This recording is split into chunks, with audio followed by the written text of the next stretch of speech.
Bismillahirrahmanirrahim. Welcome to my YouTube channel.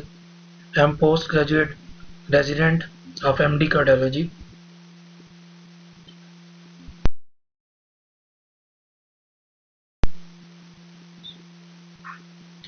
आज की इस वीडियो में हम डिस्कस करेंगे ST segment elevation MI. Basically दो टाइप के एमआई होते हैं, एक एसटी सेगमेंट एलिवेशन एमआई और non ST segment elevation MI. अब एसटी सेगमेंट एलिवेशन हमने प्रीवियस वीडियो में पढ़ा है कि flat isoelectric section of ECG है between the end of S wave and the beginning of T wave. अब जहाँ एस वेव एंड हो रही थी वहां से जे पॉइंट स्टार्ट हो रहा था। अब एसटी सेगमेंट किसको रिप्रेजेंट करता है? वेंट्रिकुलर डीपोलराइजेशन एंड रीपोलराइजेशन को। और जब एसटी सेगमेंट एलिवेशन होती है तो हम इसे कहते हैं एसटी सेगमेंट एलिवेशन एमआई, यानी एसटी सेगमेंट उठ जाता है जब एसटी सेगमेंट एलिवेशन एमआई होता है। जब जैसे कि आप इस पिक्चर में देख रहे हैं कि पी वेव है, क्यूआरएस कम्प्लेक्स है, जे पॉइंट है, एसटी सेगमेंट है, ये एसटी सेगमेंट टोटल उठ जाता है जब एसटी सेगमेंट एलिवेशन एमआई होता है। अब मजीद हम इसको नेक्स्ट स्लाइड में डिस्कस करते हैं।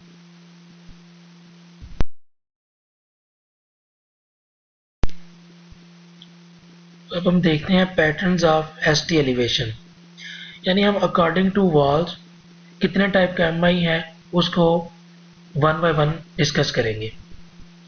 जैसे एस्टेमिक है acute ST elevation myocardial infarction. अब अकॉर्डिंग टू वॉल हम देखते हैं कि कितने टाइप से एमआई है। सेप्टल वाल एमआई हम किसे कहते हैं? जब V1 और V2 में एसटी सेगमेंट एलिवेशन होती है। अब अंटीरियर वाल क्या होता है? जब V3 से V4 में एसटी सेगमेंट एलिवेशन होती है। और लेटरल वाल क्या होता है? जब 1 plus AVL plus V5 V6 में एसटी सेगमेंट एलिवेशन होती है। इंफीरियर वाला एमआई में 2 3 AVF में एसटी सेगमेंट एलिवेशन होती है।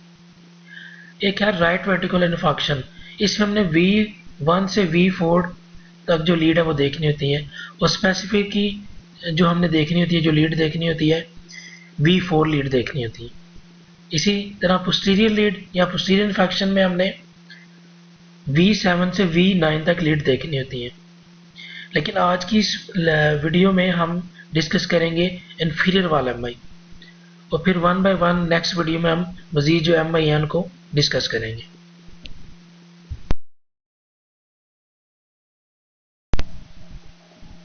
अभी स्लाइड में हम देख रहे हैं कि पैटर्न्स ऑफ इंटीरियर इन्फॉक्शन, यानी जो पेरिकार्डियल लीड होती हैं उसके मुताबिक कौन से एमआई होते हैं वो हम डिस्कस करेंगे।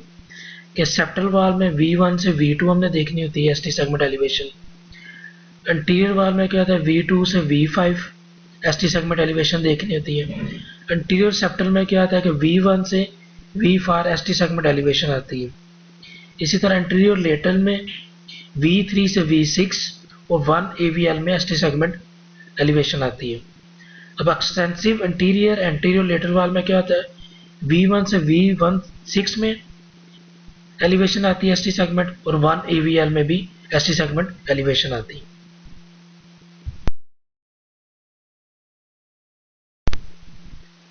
आज के इस वीडियो में हम डिस्कस करेंगे डिटेल में इंफीरियर वाल एमआई। अब इंफीरियर वाल एमआई को डायग्नोस्टिक क्राइटेरिया क्या है वो हम देखेंगे, यानी ईसीजी डायग्नोस्टिक क्राइटेरिया। सबसे पहले एसटी एलिवेशन आएंगी लीड 2 3 AVF में, या हाइपर एक्यूट टी वेव आएंगी 2 3 AVF में। और इसको कंफर्म करने के लिए कि रेसिप्रोकल एसटी डिप्रेशन होगी इन AVL में, और progressively development of Q wave in 2 3 AVF। Q wave तब बनती है जब आर वेव नहीं प्रोमिनेंट होती, उसको हम कहते हैं Q waves.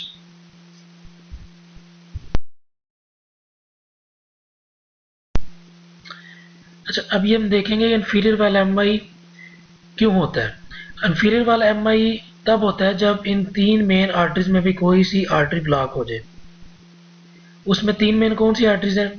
Dominant right coronary artery 80% cases में, dominant left circumflex artery in 18% cases, और occasionally left anterior descending artery. Basically इसमें ना arterial supply of the heart involve हो जाता है। मेनली टू आर्टरीज हैं जो हार्ट को सप्लाई करती हैं, राइट कोरोनरी आर्टरी और लेफ्ट कोरोनरी आर्टरी, ये ओर्टा से निकलती हैं। अब right coronary artery mainly two में डिवाइड होती है, राइट मार्जिनल आर्टरी और पोस्टीरियर डिसेंडिंग आर्टरी। इसी तरह लेफ्ट कोरोनरी आर्टरी सप्लाई होती है यानी डिवाइड होती है, लेफ्ट एंटीरियर डिसेंडिंग आर्टरी और लेफ्ट सर्कमफ्लेक्स आर्टरी मेनली। और जो राइट कोरोनरी आर्टरी जब ब्लॉक होती है इन 80% केसेस में तो इन्फीरियर वाला एमआई होता है, या लेफ्ट सर्कमफ्लेक्स आर्टरी ब्लॉक होती है इन 18% केसेस में तो इन्फीरियर वाला एमआई होता है। और occasionally left anterior descending artery भी इन्फीरियर और interior pattern STL elevation MI के साथ प्रेजेंट करती है।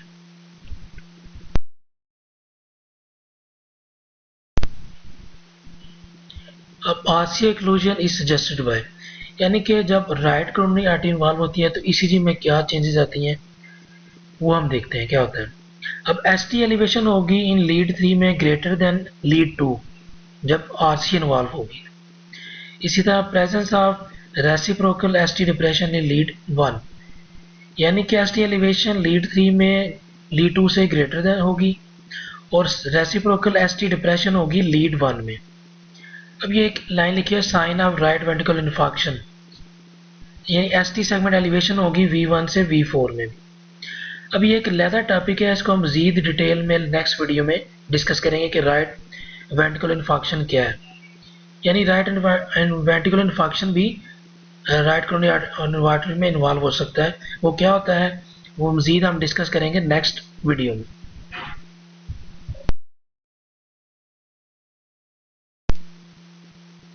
अब जब लेफ्ट सर्कमफ्लेक्स आर्टरी इन्वॉल्व होती है तो फिर ईसीजी में क्या चेंजेस आती हैं।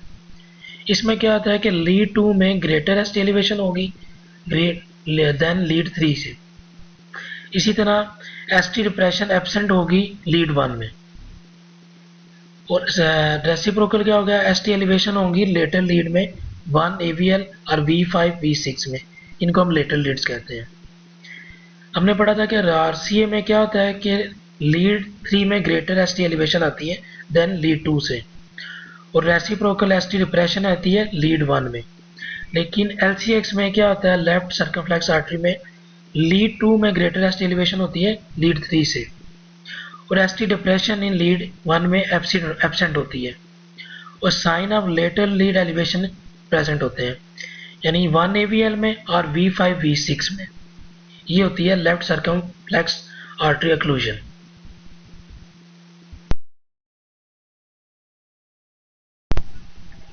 अब इस ईसीजी में देखें कि एलिवेशन है लीड 2, 3 और AVF में, क्यू वेव फॉर्मेशन है 3 और AVF में। क्यू वेव तब बनती है जब आपकी आर वेव नहीं आ रही थी। अब इसमें देखें 3 और AVF में आपको आर वेव नहीं मिल रही। और reciprocal ST depression and T wave inversion in AVL, ये इन्फीरियर वाले एमआई को कंफर्म करने के लिए होता है कि AVL में डिप्रेशन आ रही थी, टी वेव इन्वर्जन आ रही थी। अब ST elevation in lead 2 greater than lead 3 means इसमें लेफ्ट सर्कमफ्लेक्स आर्टरी इन्वॉल्व है। जब लीड 2 में एसटी सेगमेंट ग्रेटर एलिवेशन हो लीड 3 से तो उसको हम क्या कहते हैं कि इसमें लेफ्ट सर्कमफ्लेक्स आर्टरी इन्वॉल्व है।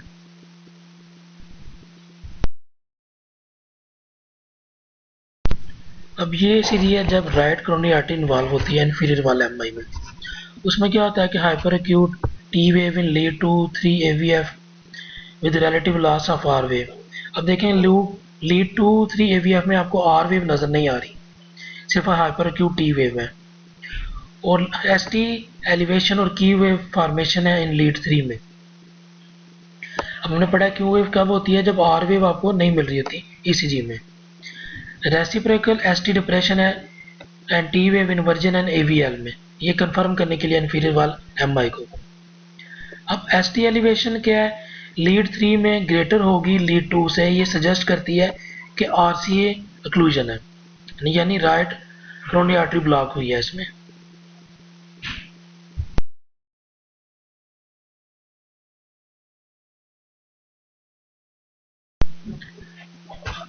ये इन्फीरियर वाला एमआई ना 3rd डिग्री हार्ट ब्लॉक और स्लो जंक्शनल स्केप रिदम के साथ भी प्रेजेंट करता है कुछ केसेस में।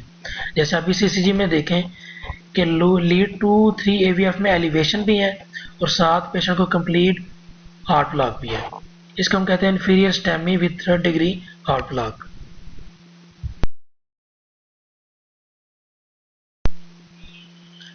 आज के इस वीडियो में हमने डिस्कस किया इन्फीरियर वाला एमआई डिटेल में। अब नेक्स्ट वीडियो में हम देखेंगे राइट वेंट्रिकुलर इन्फार्क्शन, वो क्या होता है। मजीद जो एमआई है उनको 1 बाय 1 डिस्कस करेंगे।